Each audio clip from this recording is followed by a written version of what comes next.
My parents are living in this house, so you need to go back to your parents' place, my husband said suddenly.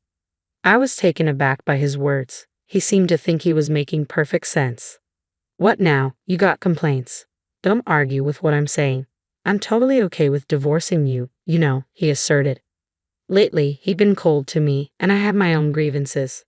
I had been considering divorce as well, but I didn't think being kicked out of the house was fair. I mean, I'm the one paying the $1,800 for the living expenses. I wondered if he even remembered that. As I stared at him in disbelief, he lost his patience and snapped, "Get out of this house already. If you're here, my parents won't feel comfortable coming."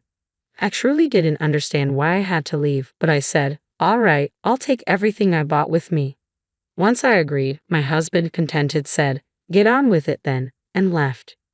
I immediately called a resale shop.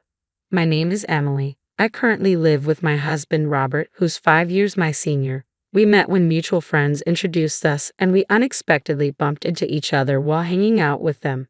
This led to us spending a day off together. I'm actually thinking of becoming a voice actor. I'm studying for it now," Robert said. Listening to Robert, I thought his deep voice was indeed impressive. I've always had a soft spot for soothing voices and felt drawn to his. He probably sensed my interests. Soon, we exchanged contact information and suggested hanging out alone. Before we knew it, we started dating. Neither of us explicitly said we should date, but we found ourselves in a relationship. Being young at the time, I thought this must be what adult romance feels like. I had just graduated from college and started working, so maybe I was taken by the idea of dating someone who seemed so mature compared to me. Seeing this, my best friend Ashley expressed concern. "Are you sure about dating someone 5 years older?" I confidently replied, "It's fine. Age gap relationships aren't that uncommon nowadays. I really like Robert and he feels the same about me. There's nothing to worry about." Seeing my conviction, even Ashley, who was initially concerned, said, "Well, if you say so, Emily." Robert and I continued dating for about 3 years, and he eventually brought up marriage. I had mentioned him to my parents, and although they knew he was 5 years older, they were eager to meet him. Given this pressure, I often found myself wondering when he would propose. He proposed to me during one of his usual visits to my apartment, where we just hang out and relax. Normally, I'd expect a proposal to happen in a more romantic setting, but this casual approach felt very much like Robert. I didn't mind it. In response to Robert's proposal, I said, "Sure, let's get married." Perhaps we were both a bit nonchalant about it. After that, we went to visit each other's parents, but to be honest, I didn't really get along with Robert's folks. When we arrived at Robert's family home, the entryway and living room were crammed with what looked like antiques, though I couldn't tell where they were from. From what I could see, they all seemed to be replicas or imitation pieces. As we were ushered into the living room and met Robert's parents, both were dressed in high-end branded clothing and decked out in gaudy jewelry as they greeted me. It felt like I was meeting a stereotypical nouveau riche couple. No matter how I looked at it, our tastes and values seemed too different for us to get along. Robert's mother even remarked, "You look so average, don't you?" comparing her appearance to mine, which was quite rude. I was taken aback that the parents of the man I was thinking of marrying could be like this. But in the end, it's Robert and I who are getting married. If I don't get along with my future in-laws, then I don't really have to interact with them much. So, I decided not to let it bother me too much. After Robert and I got married and moved into our condo to start our life together, Robert came to me looking a bit anxious. "Hey, who was that woman in the blue dress among your guests at the wedding?" "Which woman in a blue dress?" There were several of my guests who wore blue dresses, so just based on that information, I couldn't figure out who he was talking about. The one who gave a speech as your best friend." "Do you mean Ashley?" "Yes, she was wearing the blue dress." Upon hearing this, Robert muttered, "So it was Ashley." "What's wrong with Ashley?" I asked, noticing he seemed visibly flustered. "Oh, it's nothing major. The other day when I was headed to work, I thought I saw someone who looked like her. That's when I remembered she had given a speech as your best friend at the wedding." I was puzzled at his sudden interest in Ashley and why he was so flustered, but he just chuckled and said, "It's nothing really," and retreated to his room before I could ask anything further. A little while later, I got a call from my best friend Ashley with some news. "Listen, Emily, my boyfriend's coming back to the US next year." Ashley had been dating her boyfriend since high school. They'd known each other since elementary school, but he had moved away middle school. Since then, they had been writing letters to each other. By the time they got to high school, they were reunited, and that's when he confessed to her. I always felt content listening to Ashley's bittersweet love stories. I always enjoyed hearing about her love adventures. Her boyfriend, after working for a few years at his company, got transferred to an international branch and had been away from the US for some time. Despite the distance, their communication never faltered, and they remained a close-knit couple. Do you think he might propose once he's back, and then you guys will get married? Oh, Emily, you're always so quick to jump to conclusions. Just make sure to invite me to the wedding. I promise I'll give a heartwarming speech. Of course, after that touching speech you gave at your wedding, I'll definitely need you to do the same for mine. Don't set the bar too high. We shared a laugh over our tea. We could talk about anything and everything, completely trusting one another. If one of us had a problem, the other would be there, always ready to offer a shoulder to lean on. It was around this time that I started noticing Robert coming home later and later. Working late again today. Yeah? You think I shouldn't work or something? Even after getting married, Robert held on to his dream of becoming a voice actor. While studying for that career, he couldn't quite see the results and had to work part-time jobs to make ends meet. Yet all the money Robert made from his part-time jobs went straight to his voice acting classes, so I had to cover all our living expenses. That's why we couldn't really save up a shared savings. After a while of being married, I realized Robert wasn't willing to give up on his dream for the sake of our family. I kept wondering if part-timers really had to work so much overtime. Robert's daily late nights added to my worries. Hey, haven't you been working too much lately?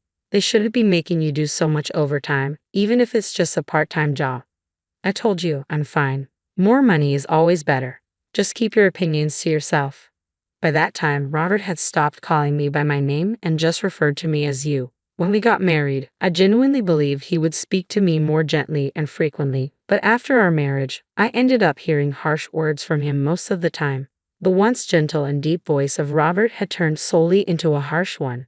He seemed to be drinking a lot, and sometimes his voice became raspy. Voice acting depends heavily on a healthy throat, so it worried me that Robert, who wanted to be a voice actor, wasn't taking care of his.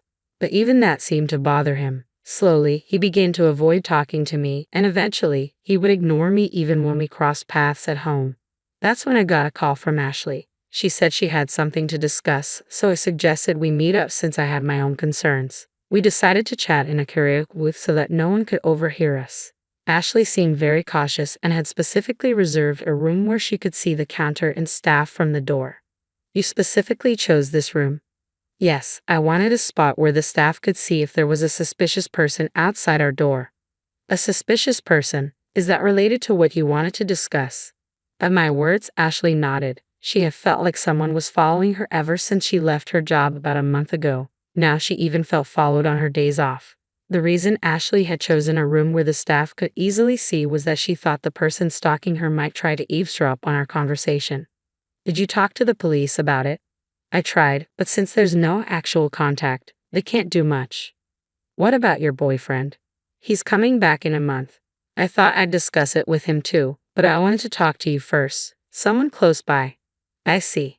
Ashley hadn't gotten a good look at her stalker because she was too scared, so she didn't know if it was a man or a woman. So I decided to stand at a distance and identify the person who was stalking Ashley, and through that, I came to understand who it was.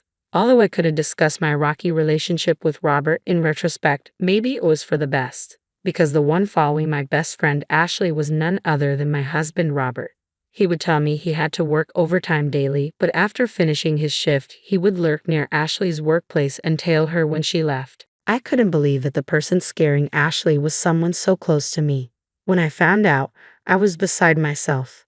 The look on Robert's face when he was following Ashley was downright creepy. He had this sleazy, unsettling grin. I fell in love and married this man. The instant I saw his face, the love that had lasted for years went cold. I told Ashley the truth and advised her to move immediately. With the help of her coworkers, she managed to have someone drive her close to her new place from the underground company parking lot for a while. After Ashley and I took these measures, Robert became increasingly frustrated, and one day, that frustration exploded. My parents are going to live here, so you should go back to your parents' house, Robert declared suddenly. I was taken aback by his words, yet Robert seemed convinced he was making perfect sense. Got a problem with that, he continued. If you oppose what I'm saying, I'm fine with divorcing you. While I had many grievances with him and even thought that divorce might not be so bad, I did think he could just kick me out of our home. I'm the one paying $1,800 for our monthly expenses. I wonder if Robert even remembers that, I said skeptically. He lost his temper. Just get out already. My parents can't move in if you're still here. Why do I have to leave? I don't get it at all, I replied, but eventually said, fine, I'll take everything I bought with me. Seeing my agreement, Robert said, just hurry up, and walked away. I immediately contacted a local buyback service. The next day, they came to our apartment. At first, Robert smirked, thinking I was moving out. However, when he saw the workers assessing all the furniture and appliances, his eyes widened in shock. After they had finished evaluating everything except what was in Robert's room, a staff member handed me a quote saying, the total value is $22,000. I promptly signed, saying, all right, sell it all. Robert, coming back to his senses, grabbed my arm with concern. Why are you selling everything? My parents are going to live here. How can they with no furniture? I shook off his grip. What are you talking about? When we got married, you said you were broke because you were paying for your acting classes. You begged me to handle the rent, furniture, and living expenses. I never imagined you were that broke. I felt deceived. Remember the $1,800 monthly expenses I've been covering. From now on, you'll pay that. And with your parents moving in, I bet it'll be even more, I declared. Robert went pale, but he quickly tried to regain his composure. Thought you could talk about money and I'd cancel the divorce? Who do you think you are? I've already gotten close to a rich lady, he continued. And then I remembered Robert following Ashley recently. If what he considers close was his stalker behavior, then Robert seriously deluded. Ashley definitely comes from a wealthy family. Her grandfather was a businessman, and now her father has taken over. Ashley truly is the perfect heiress, but she doesn't flaunt it. She spends just like me and our friends, and no one judges her based on her family's wealth. However, Robert seemed to have learned about my best friend Ashley's wealthy background and decided she'd be a better match. Could he possibly think that if two people are the same age, the wealthier one is better? That infuriates me, but Ashley would never marry Robert. Ashley's boyfriend, whom she's been dating since high school, is coming back to the States soon. They'll likely get married, she mentioned, feeling really creeped out because someone was stalking her every day. I remarked upon hearing he wasn't close with Ashley and that she found him creepy. Robert was floored. I always escorted Ashley home, he insisted. You're lucky you weren't reported to the cops, I shot back, but I didn't know about any boyfriend. He's been abroad. She chose me over some unknown guy. They've been pen pals since elementary school and apparently talk almost daily.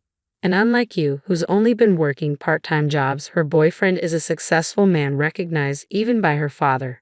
Robert looked utterly defeated as I spoke.